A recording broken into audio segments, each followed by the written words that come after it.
Disagreeing on delineation.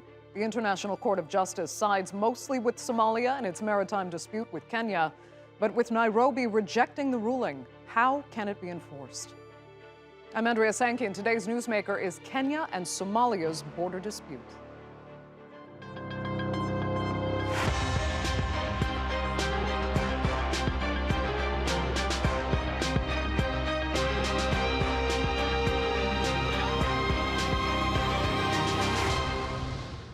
Kenya and Somalia have sometimes had a choppy relationship, and it's been strained even further in the past few years by a serious maritime dispute. Both claim rights to a potentially resource-rich block of the Indian Ocean that stretches over 160,000 square kilometers. It's believed to contain substantial oil and gas deposits, so naturally both sides want control, but they've never been able to agree on how the border should be drawn. Nairobi argues it should run due east at the point the two countries meet. Mogadishu, on the other hand, claims it should follow the angle of the land border. Unable to come to an agreement, the UN was called in to intervene, and the International Court of Justice ruled the line should be here, giving the majority of the disputed area to Somalia. Now, neither side got everything it wanted, but Kenya in particular is furious. After the decision was made, President Uhuru Kenyatta said Kenya will not abide by the ruling. While Kenya is not surprised by the decision, it is profoundly concerned by the import of the decision and its implications for the Horn of Africa region and international law generally. At the very onset, Kenya wishes to indicate that it rejects in totality and does not recognize the findings in the decision. And many inside Kenya are backing their president. I think this is the right time as the Kenyans to defend our government, Kenya to defend its territory and boundaries. Because when we decide to give them an inch, they will take definite a mile. So we are not after that. Whether Somalis will not agree with us, but that is the best thing that Kenyan government has to do. Right now we have Kenyan troops in Somalia under AMISOM. Now we are going to call them and station them at that border to secure our border, because there's no way we can now be defending an enemy and instead of securing our borders. So we as Kenyans, we are going to urge our government to defend our territory with all means possible. Even if it means using military force, we are going to really deploy that. But while Nairobi feels aggrieved, Somalia has rather gladly accepted the verdict, and President Mohamed Abdullahi Mohamed is urging neighboring Kenya to do the same.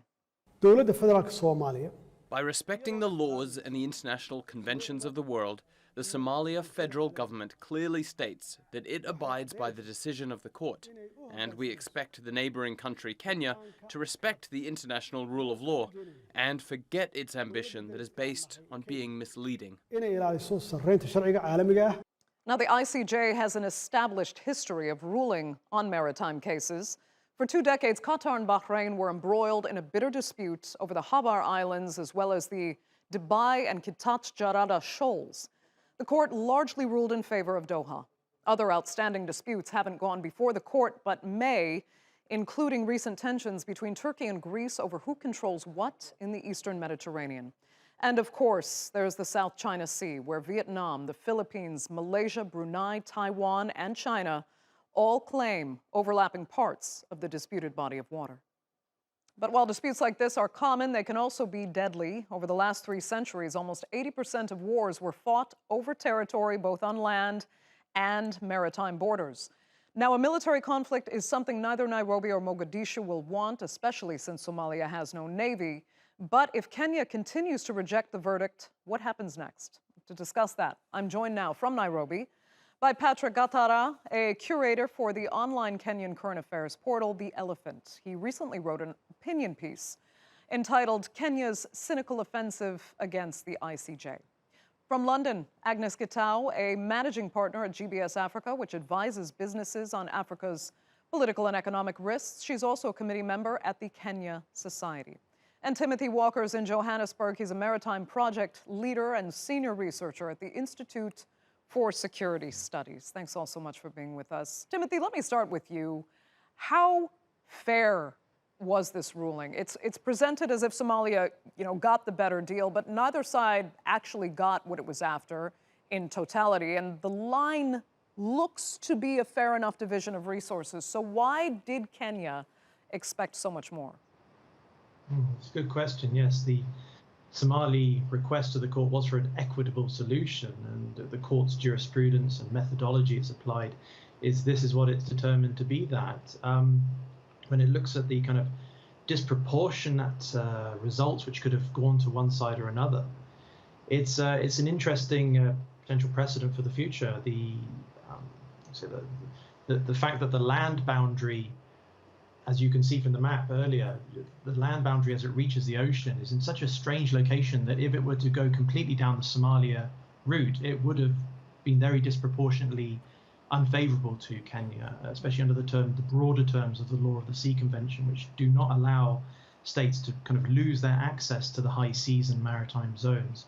So the kind of the compromise, unfortunately, as you mentioned, is unlikely to please everybody, and we can already see over the last couple of hours or the last day that the interpretations of seeking a victory, this kind of winner-takes-all mentality, has been the kind of dominant optic a lot of people are looking at. And unfortunately, that hasn't helped explain how the decision was reached, but also it doesn't actually leave us in a good way anchoring the future to discuss, well, now we have this decision, where do we take it from here? Do we cooperate, or do we try some other pathway?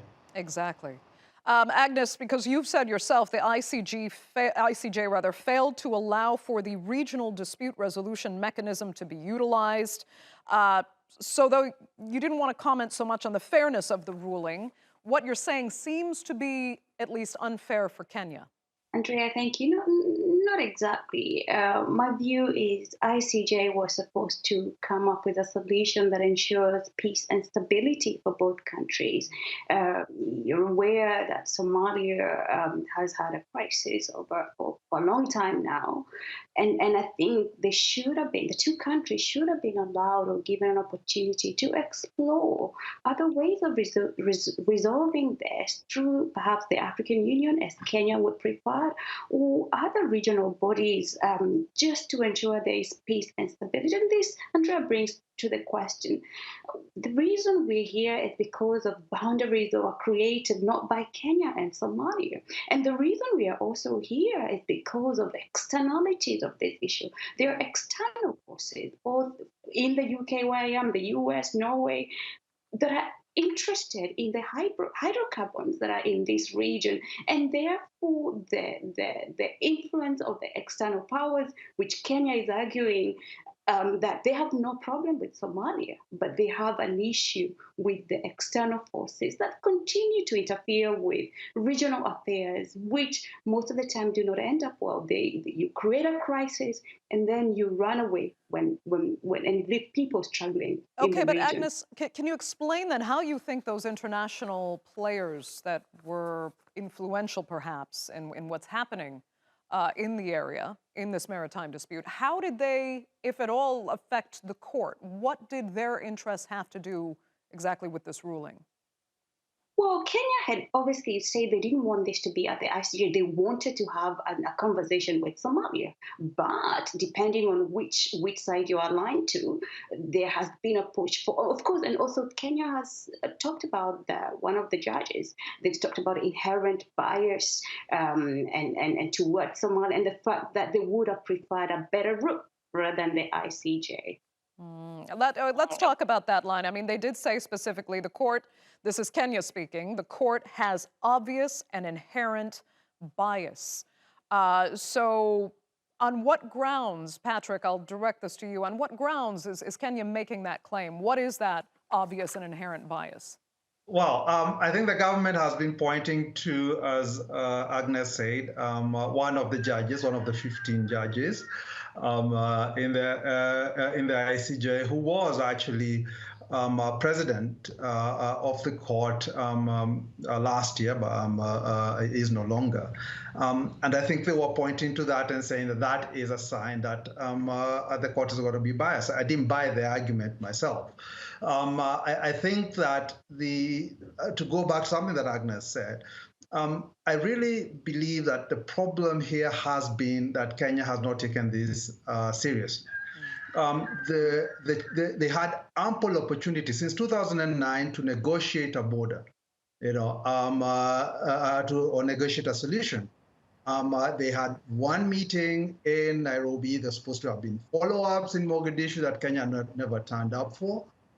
So in a real sense, this has been something that it's a bet Kenya has made for itself, by not taking the issue very seriously. So I think they have tried to dissuade Somalia from going to the ICJ, and I think a lot of it is because Kenya was suspicious that its own case was not as strong as that of Somalia.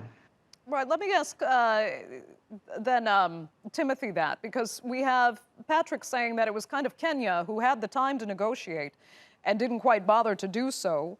And then Agnes saying that it was actually the ICJ that didn't allow for the regional dispute resolution mechanism to really come into play. And now, as Agnes was saying, there's this risk of the court failing to ensure the peace and stability that it should have tried to enforce.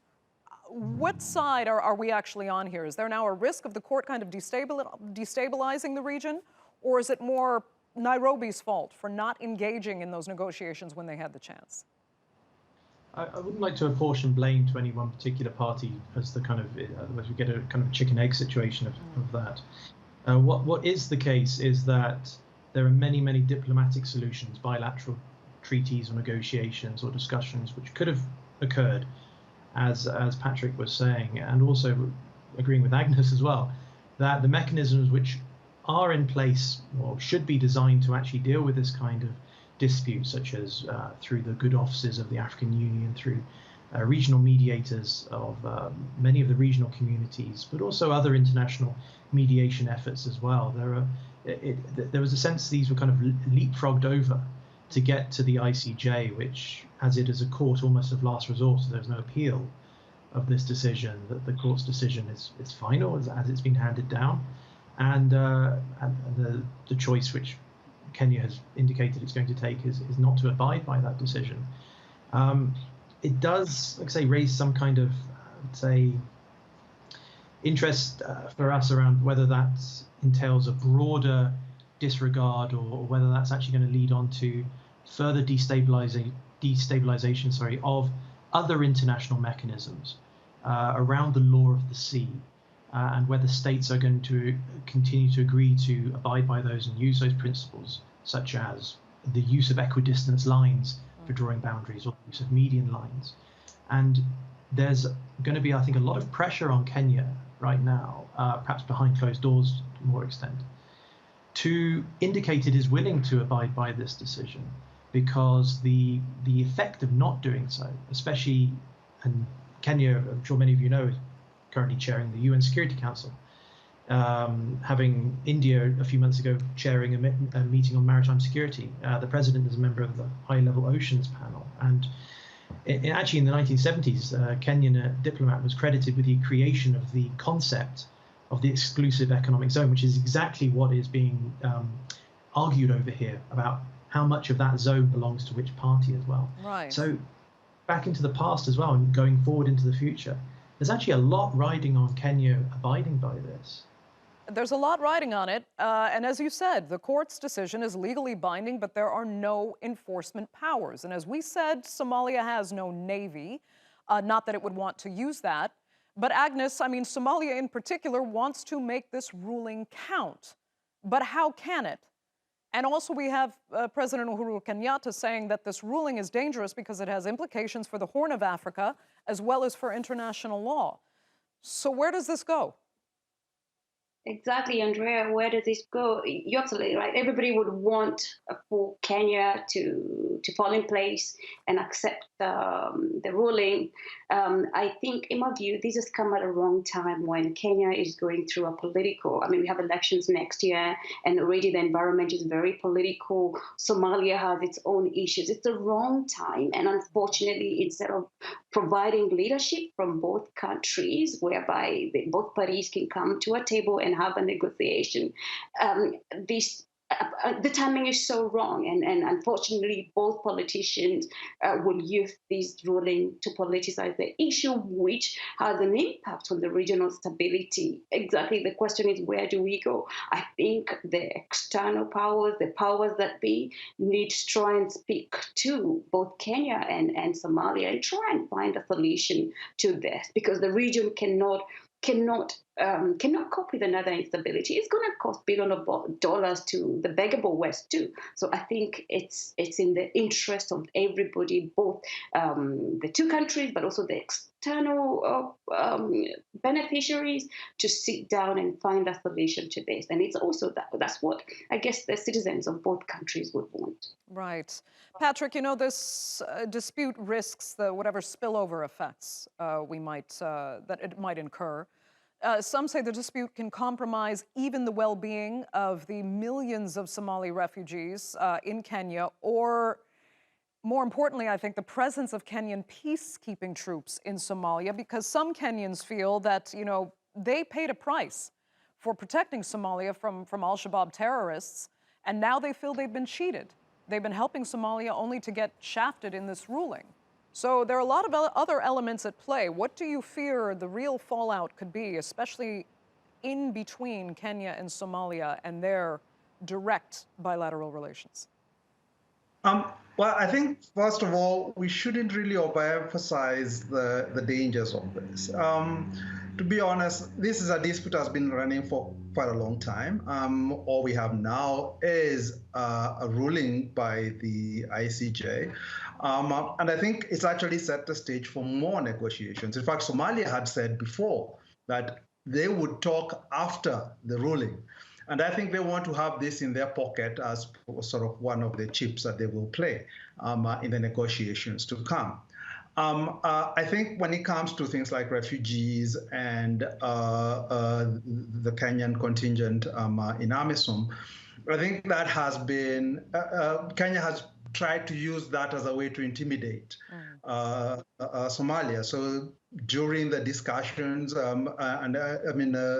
in the run-up to both Somalia filing the case and just after, there were many times when threats were made, to close the camps. There has been times when Kenya has withdrawn its ambassador from Mogadishu, and I think Somalia has done the same. So there's a back and forth, and this can be used as pawns, but I don't think it's in Kenya's interest to withdraw from the lower part of Somalia. We suffer most from the Shabaab. Well, not most, not as bad as Somalia, but they still commit attacks within Kenya, and it's in our interest to try and stop them. So it's not just that we are there to help the Somalis, we are there to actually defend our own borders. So I don't think that there's going to be much appetite, if you will, for withdrawal.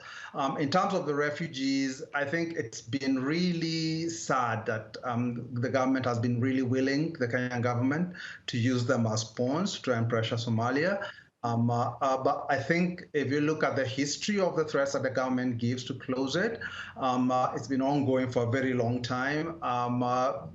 Places like Dadaab really make a lot of money for Kenya.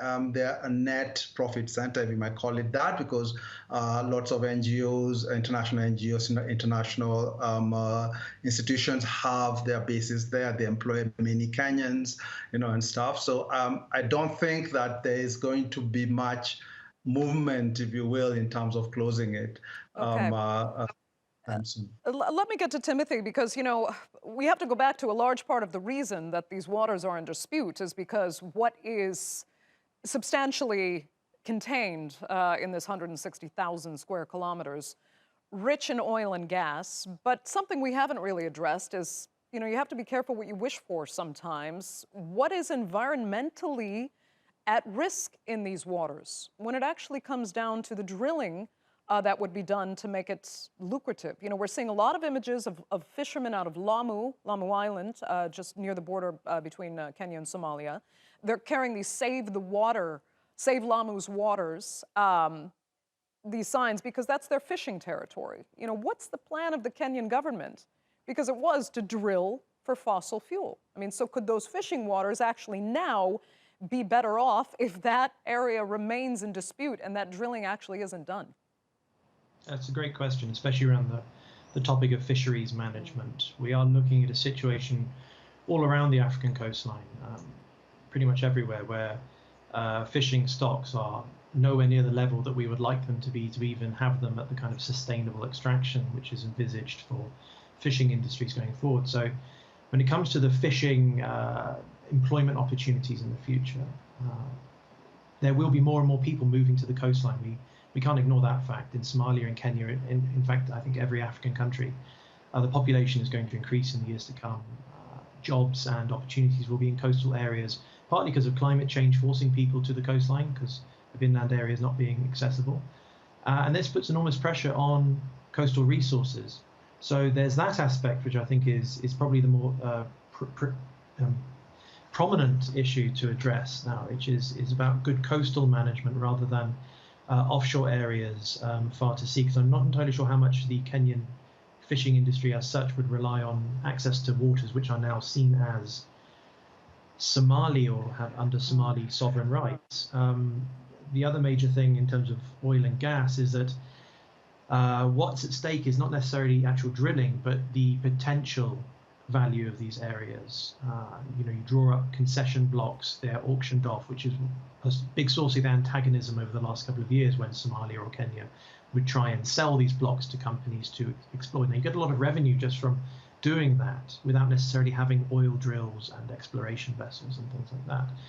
And the oil and gas market, there's another thing to be said, which is perhaps it would be better to leave everything that's found in the oceans, because we are trying to transition towards an ending of fossil fuels and pumping more or making your economy, in a sense, very reliant on what you extract from this area, is not really going to suit your economic and environmental policy down the line. There's something to be said actually for both countries now, and it's great to hear about the opportunity maybe from the Somali side of willingness to talk about joint development zones. That's always an option. That's an option which has been pursued in other parts of Africa between countries for resources located in areas. These, if it's oil and gas deposits, if it's fish, which is obviously very migratory, these things are never located just in one area. They will typically be located in a joint zone. So therefore it makes a lot of sense to actually think cooperatively going forward. Yeah. Agnes, I can see you agree there. So, I mean, is your hope that they will eventually get together, start thinking cooperatively, especially along the lines of the fact that we should all be trying to wean ourselves off of, oil and gas as an energy source and as a source of income revenue. So tell us where you think, we talked about a little bit where Kenya might go now. They said they're rejecting this ruling, but there is no chance for an appeal. This is the highest court for these kinds of rulings. Is the next step the UN Security Council, though, and would that be worth it to take it that far?